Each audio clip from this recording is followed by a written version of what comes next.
الشتا دخل وداخل علينا كده بمعجناته بحلوياته بالحاجات اللي ايه اللي عايزه دفى كده بالليل.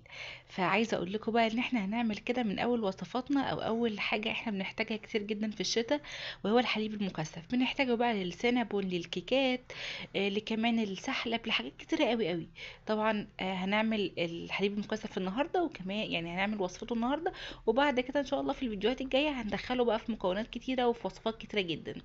تعالوا بقى نعمله مع بعض بطريقه سهله جدا جدا، خصوصا ان سعره رفع قوي قوي في السوبر ماركت.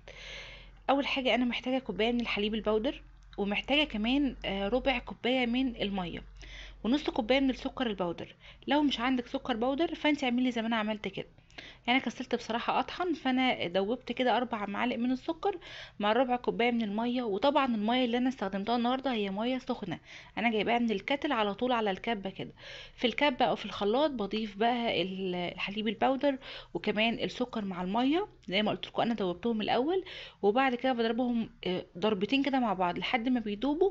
بعد كده بضيف كده معلقه من الزبده السايحه وممكن معلقه من الزيت، مفيش مشكله، علشان القوام بتاعنا يتقل معانا. وعلى حسب بقى انت حابه القوام اتقل من كده تضيفي الزيت او تضاعفي كميه الزيت والزبده، يعني بدل معلقتين تحطي 3 او 4، وهكذا.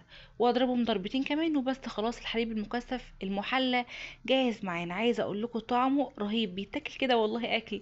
يعني طول ما انت قاعده كده مع البوله الحلوه دي تقعدي تلحسي كده وتاكلي، يعني خطيره. جربوا بس انتوا تعملوا الطريقه دي، واستنوني ان شاء الله في فيديوهات جايه كتير. اشوفكم على خير في رعايه الله. مع ألف سلامة.